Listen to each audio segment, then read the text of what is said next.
Hi everyone, it's Derek from the iReady podcast here, and this is my reaction to the hiring of Danny Rohl as our head coach. Finally, we have got someone in place. Whether we can say it's the man we wanted in the initial place, I think would be stretching the imagination. It's been an absolute shambles of 2 weeks. It really has. The fact that we were going into that Dundee United game without a manager in place was an absolute disgrace. It's quite clear that there's issues with our structure and the way we do things. That's going to get levelled at Danny Rohl. Obviously, he's going to get called a yes man. I think people are going to need to reserve judgment. Obviously, it looked as if we had went after Steven Gerrard. He'd flew over from Bahrain, had successful talks, and it looks as if it fell down on the structure issue. Then we went to Danny Rohl. He was meant to be the next in line. He pulled out. The speculation is that he initially thought he wasn't going to get offered the role. Then we went to Kevin Muscat.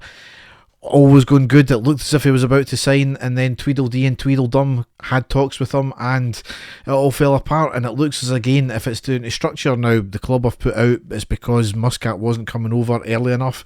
It was already said that he wasn't going to come over until the league was over, or at least he had won the championship in China. I think we all know who we believe, and it's certainly not the club in this case. However, we will talk about that in greater depth between me and Dave later. Danny Rohl is the head coach. Yes, as I said, some will claim he's the yes man. Some will claim that it's awfully strange that he's now back. He was back in the running after Muscat pulled out. He will clearly know he was not the first choice, but that's just the nature of the way this is played out publicly. Now, a lot of people can blame the club, and a lot of people have blamed the club for the way it's played out publicly. You've got to remember there's two sides to every negotiation, and the club have certainly said absolutely nothing about who was getting interviewed or what. So yes, the club can take blame for some things, but there's another side to the story as well. And as much as there was going to be things fed to the likes of Chris Jack and all that, there's always two sides to the negotiations, from a lot of stuff would have probably came from the other sides as well. However, we have Rohl. It's quite clear he's going to have an uphill battle given the comments we've seen online. I really don't get the fans that are wanting him out straight away, and they've put the profile pictures up of Rohl outside and all that. I really don't get it. As much as we can have issues with Thelwell and Patrick Stewart just now, as much as we can have issues with the way that the club have been run since the 49ers have came in, you have to back the manager. And I really don't understand this clamour for we want him out already. He's done absolutely nothing to suggest that he's not going to be up for the job. He's not just a Martin Mark II. I think that's a very simplistic view of it. He plays a different style to him, and that again is maybe one of the faults with the whole recruitment process. We've not went after one manager who plays the same style at all. You know, granted, he's 36 years old, but that really doesn't play much into it. You look at his form with Sheffield Wednesday, people are criticising that. Well, I think it was a very difficult job to come into. He saved them from relegation. If you look at the stats, when he came in October 2023, they were plumb last by about 3 or 4 points.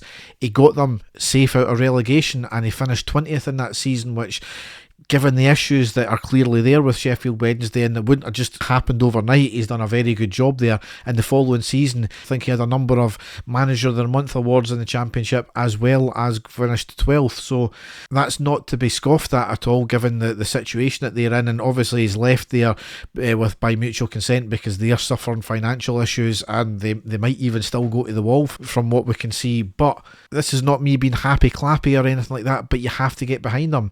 Absolutely, if the results start waning or they don't go, if we're not winning straight away, then it's going to be an uphill battle. And then if you can see that there's no improvement, then absolutely you can call for his head. But until that point, it just seems as if there's a fight just now to see who can say, oh, we were right the first, or I'm stauncher than you. That's what it seems like online just now.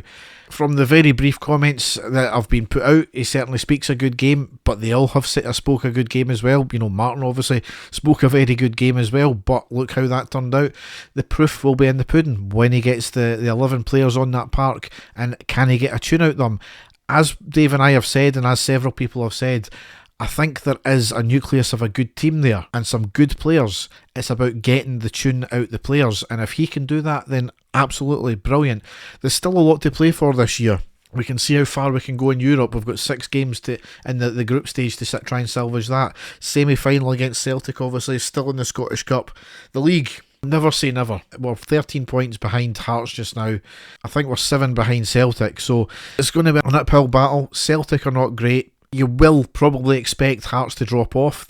You never know though, this could be the season where one of the other teams, and it's obviously Hearts this season, that get their act together and are able to sustain that kind of form all the way through the season. But people writing things off just now, we're only 8 games into it, there's another 30 games still to play. Yes, our form suggests there is absolutely nothing that will change, but we now have this new manager in place. There will be a background team coming in as well. Let's just see what happens before we start being all doom and gloom. And again, I'm not coming from a point of view of a happy clapper, not at all. There are several issues still at the club just now. Big questions over Patrick Stewart and Kevin Thelwell. That is something that will roll on. I think the writing's on the wall for both of them. It's just a matter of time. Whether they see out the season, I'm not sure.